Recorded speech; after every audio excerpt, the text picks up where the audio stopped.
Assalamualaikum warahmatullahi wabarakatuh. Alhamdulillahirabbil alamin. Allahumma shalli ala sayyidina Muhammad. Berjumpa kembali di kesempatan kali ini kita akan membahas tentang beberapa orang yang pasti akan ditolong oleh Allah. Yang pertama, orang yang berjihad dan berjuang di jalan Allah dan karena Allah. Yang kedua, budak yang ingin membebaskan dirinya yang tentunya dari majikannya. Yang ketiga, orang yang berhutang yang berniat ingin sekali melunasi hutangnya. Yang keempat, orang yang mau menikah karena Allah.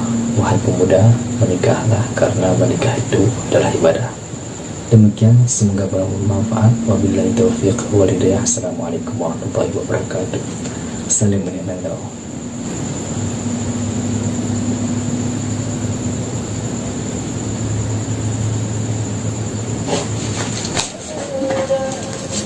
Assalamualaikum warahmatullahi wabarakatuh. Alhamdulillahirabbil alamin. Allahumma shalli ala sayyidina Muhammad. Berjumpa kembali dalam kesempatan kali ini kita akan membahas tentang adab-adab dalam membaca Al-Quran. Untuk lebih jelasnya, mari kita simak penjelasan berikut ini.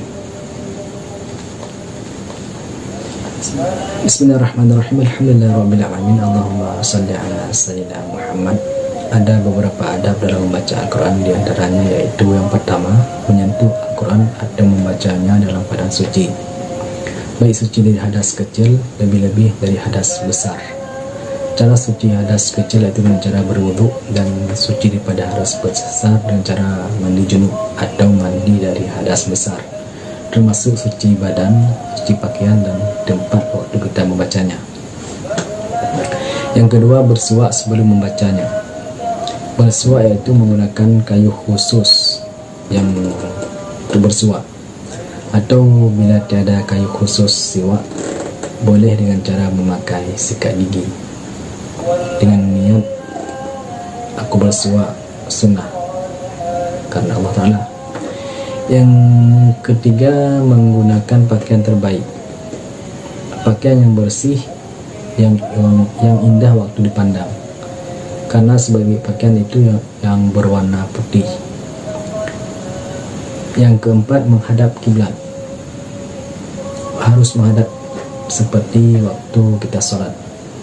Yang kelima, berhenti membaca ketika menguap. Ketika menguap dianjurkan untuk berhenti sejenak agar tidak terpotong bacaan begitu saja. Yang keenam, tidak memotong bacaan dengan suatu perkataan kecuali memang ada keperluan. Sebaiknya bila ada hal tertentu seperti ada yang memanggil kita, alangkah baiknya kita berhentikan bacaan pada yang dianjurkan untuk berhenti, baru melanjutkan menyahut panggilan tersebut. Yang ketujuh, pikirannya terkonsentrasi. Jangan mulut kita yang membaca Al-Quran, tapi pikiran dan hati kita melalang buana entah kemana-mana. Yang kedelapan, ketika ada ayat yang berisi janji, maka berhenti untuk memohon kepada Allah. Misalnya janji bahwa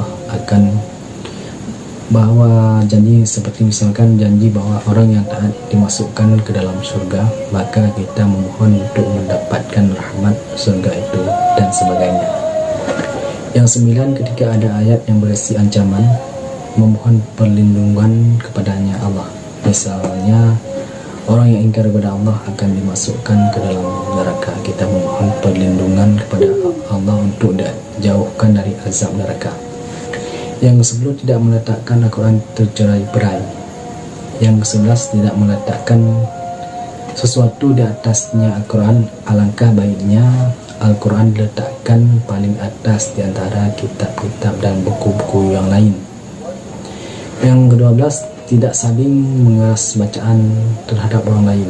Maksudnya jangan sampai mengganggu orang lain dengan bacaan kita dengan cara berteriak-teriak. Yang ke-13, tidak membaca Al-Quran di dalam pasar, karena sebaik-baik tempat adalah masjid dan seburuk-buruk tempat adalah pasar, sebagaimana hadis Nabi.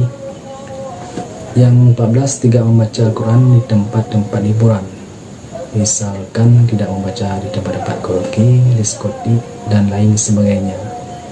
Mungkin hanya sekian, semoga bermanfaat. Di mana ada kekurangan dan kejanggalan mohon dimaklumi karena saya juga manusia biasa. Wallahu a'lam, mungkin hanya Allah yang lebih mengetahui segala sesuatu. Wabillahi taufiq wal hidayah. Assalamualaikum warahmatullahi wabarakatuh. Salim anil